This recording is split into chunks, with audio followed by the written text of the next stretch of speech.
Moi, je tue car le vous nous éloigne. Dans cet épisode, je termine dans mon univers et je t'explique pourquoi moi je tue plutôt que de vous voyer. Je te dis bonne écoute. 35 heures par semaine, c'est 1700 heures de travail par an. Tu ne veux surtout pas perdre le nord.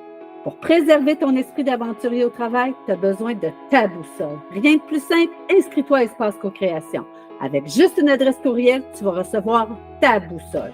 En plus, tu vas être aux premières loges pour connaître mes prochains événements. Alors, inscris-toi dès maintenant et prends le contrôle de ton avenir professionnel. Rendez-vous des aventuriers du travail, ton bonheur, ta réussite. Je suis Nathalie Fortin, co-créatrice de changement. Je suis prête à t'accompagner maintenant.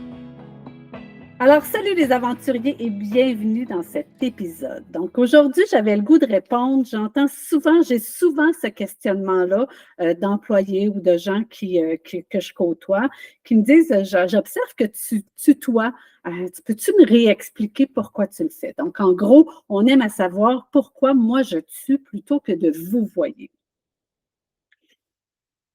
Tout d'abord, je vais t'amener dans l'Office québécois de la langue française. Donc, effectivement, l'Office de la langue française va nous expliquer que le vous va nous permettre d'amener une certaine hiérarchie, un respect. Donc, souvent, dans les discussions, quand les gens me posent la question, me mentionnent cette chose-là. Donc, on va plutôt parler de hiérarchie, mais surtout de respect. Le vouvoiement impose le respect de nos clients, des gens qu'on côtoie, etc. Par contre, toujours selon l'Office québécois de la langue française, le tu, lui, va marquer beaucoup plus la proximité avec les gens. Donc, on va dire que c'est dans un contexte beaucoup moins formel. Là où j'attire ton attention, c'est vraiment le tutoiement qui permet d'amener cette proximité-là. Donc, moi, quand j'arrive dans une organisation, mon objectif, c'est de créer une proximité avec l'ensemble des personnes que je vais voir, que je vais rencontrer. Donc, je te reviens. Quand j'arrive dans une organisation, j'entre par la hiérarchie. Donc, c'est-à-dire, je vais rentrer par l'équipe de direction, la direction générale ou un gestionnaire d'équipe. Donc, toujours une personne en poste d'autorité par rapport à l'ensemble de son équipe. Par contre, cette personne-là, quand elle m'interpelle, c'est parce qu'elle veut régler un problème, elle veut mobiliser son équipe face à ce problème-là, face à ce défi-là. Donc, elle veut le faire avec l'équipe, elle veut entendre ce que l'équipe a à dire. Donc, c'est un des éléments, je veux créer cette proximité-là. Donc, en amenant le tutoiement, j'amène cette proximité-là. Si j'utilise le vous, et puis ça, tu peux le voir là, à travers la littératie, là, quand on travaille avec les groupes, c'est vraiment le rôle de facilitateur qui nous amène à vouloir être plus près de l'ensemble du groupe. En utilisant le vouvoiement, j'utilise le langage de la direction. J'utilise le langage de la hiérarchie, si on fait le lien avec l'Office de la langue française. Donc, la personne qui est sur le plancher peut se sentir un peu moins interpellée. Et outre ça, peut-être se sentir mal à l'aise de donner son idée parce qu'elle va dire, ben, j'ai pas les bons mots, j'ai pas les. Donc, l'objectif derrière le tutoiement, c'est vraiment de créer cette proximité-là. Et si tu t'amuses à le faire, tu vas pouvoir le voir avec un groupe. En tutoyant, les gens se sentent interpellés directement. Donc, ils vont me regarder dans les yeux, ils vont directement me parler à moi. Donc, ils ont l'impression qu'il n'y a plus personne autour. C'est vraiment intéressant de ce côté-là. Donc, mon objectif, c'est vraiment de créer la proximité. Je te disais que quand j'entre dans une organisation, je vais entrer par la hiérarchie, donc par la direction, par une équipe de direction. De travailler avec l'intelligence collective, c'est de travailler avec l'ensemble de l'équipe. Donc, c'est l'objectif aussi. Si on m'interpelle, ce n'est pas parce qu'on veut que je règle le problème seul. Je le fais aussi en accompagnement seul, mais quand je suis avec le groupe, quand on m'interpelle pour venir avec le groupe, c'est qu'on veut que je m'adresse au groupe et on veut impliquer ces gens-là dans la solution. Ce qu'on appelle travailler avec l'intelligence collective. Quand on travaille avec l'intelligence collective, l'objectif, c'est qu'il n'y en a plus de hiérarchie. On est tout le monde sur le même plancher. On est tous ensemble face aux problèmes, face aux défis qu'on rencontre dans l'organisation. Donc, pour moi, c'est drôlement important d'amener tout le monde sur le même plancher. Donc, pour y arriver, j'utilise le tutoiement, mais je vais aussi utiliser un langage, j'aime à dire que je vais vulgariser sans être vulgaire. Donc, je vulgarise le plus possible le langage. Je vais amener des images. On va le faire en jouant aussi. Donc, pour simplement être tout le monde sur le même plancher, donc travailler avec l'intelligence collective, l'ensemble du groupe. D'ailleurs, un groupe, on va dire, puis là, encore une fois, tu peux aller voir dans la littératie si tu veux, mais un groupe, on va dire que c'est défini à partir de 3 personnes. Dans une organisation, tu comprends qu'il y a beaucoup plus que 3 personnes. Il y a des équipes de 3 personnes, mais en général, on a des équipes qui sont 3, 4 personnes, 3, 4 équipes. Donc, ce qui amène à voir, puis là, je te fais référence à un autre épisode où je te parlais des bulles logiques. Donc, chaque équipe, souvent, va avoir sa bulle logique, sa façon de réfléchir, sa façon de voir une situation. Donc, mon objectif, c'est de défaire aussi ces bulles-là et ou du moins de créer le pont entre ces différentes bulles-là. Donc, d'amener tout le monde à, OK, quand tu dis ce mot-là, explique-moi, ou est-ce que tu entends par ce mot-là, tu fais référence à telle chose ou telle chose de l'organisation. Donc, d'amener l'intelligence collective, de travailler avec l'intelligence collective, c'est de travailler avec le groupe, avec l'ensemble de ces bulles logiques-là.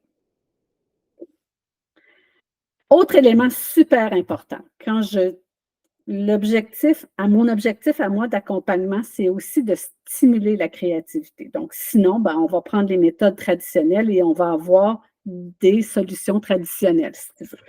Mais souvent, quand on est face à un défi ou à un gros problème, ben là, on a besoin de tout le monde. On a besoin de chacun des regards. Donc, pour stimuler la créativité, encore une fois, je ramène qu'il faut amener tout le monde sur le même plancher. Tout le monde, on est face au même problème. Donc, d'avoir un langage beaucoup plus visuel, beaucoup plus de proximité va nous permettre d'aller dans cet univers-là de la créativité.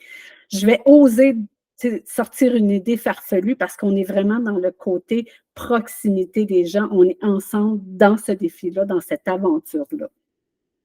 Donc, c'est vraiment une façon pour moi aussi de stimuler la créativité. Mon rôle d'accompagner, donc encore une fois, quand on m'invite à venir dans une organisation, à aider à régler un défi, un problème, c'est vraiment un rôle d'accompagnement du groupe. Donc, je n'accompagne pas la direction générale, j'accompagne le groupe face aux défis, aux problèmes qu'ils rencontrent. Donc, je me dois de les guider à travers les différentes étapes pour pouvoir arriver à un résultat final qui est souvent un plan d'action. Donc, on a ce défi-là. Voici l'état de la situation et voici le plan d'action qu'on va mettre en œuvre pour pouvoir contrer ce défi-là. Donc, pour moi, pour accompagner, guider le groupe, ben, mon outil ultime, mon arme de prédilection que j'aime à dire, c'est vraiment d'ouvrir le dialogue. Et pour ouvrir le dialogue, c'est toujours plus facile quand on est dans le tutoiement, quand on est dans la proximité, que quand on est dans le vouvoiement. Parce que dès qu'on est dans le vouvoiement, on a une certaine hiérarchie, donc on met une barrière déjà à la créativité, à l'intervention des gens.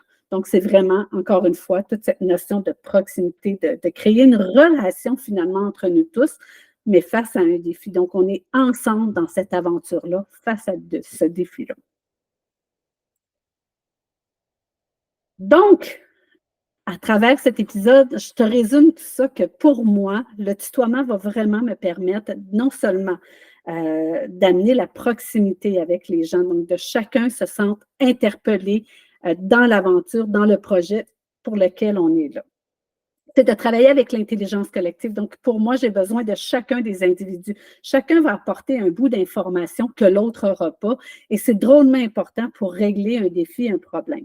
C'est aussi très mobilisateur quand on peut intervenir, quand on peut s'impliquer dans un projet. Donc, l'objectif, c'est vraiment, encore une fois, de créer ce groupe-là, cet ensemble-là, pour qu'ensemble, on la trouve la meilleure solution. Donc, avec notre créativité, avec l'intelligence de tous, bien, qu'on arrive à régler le problème ou le défi qu'on rencontre finalement. Personnellement, j'ai décidé d'utiliser le tu partout à travers partout dans mon organisation. Donc, dans mes activités de réseautage, dans mon infolettre, dans mes courriels, dans mes appels téléphoniques. L'objectif d'utiliser le tu constamment, c'est vraiment d'arrêter de me mêler. Parce que sinon, à un moment, je vous voyais, après ça, je tutoyais, je vous voyais, je tutoyais. Donc, ça fait qu'on élimine ce que je veux atteindre, c'est-à-dire toute cette proximité-là, cet aspect d'inclusion-là, cet aspect créatif-là. Donc, mon objectif en tutoyant constamment, c'est vraiment d'être vraiment proche de tout le monde et que tout le monde se sente interpellé quand je parle. Donc, c'est-à-dire que je ne parle pas à une personne, mais je parle à tout le monde. Je terminerai en disant, est-ce que toi, tu utilises le tu ou tu utilises le vous?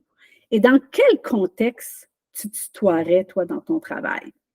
Donc, je te dis à très bientôt pour un autre épisode. Et voilà, c'est tout pour aujourd'hui. Merci d'avoir partagé la route avec moi. Si tu as aimé, n'hésite pas. Partage, mets des étoiles ou laisse un commentaire pour que d'autres aventuriers trouvent la route. Ensemble, redéfinissons les normes du travail. Engage-toi avec énergie et n'oublie pas, les aventuriers du travail, c'est ton bonheur, ta réussite.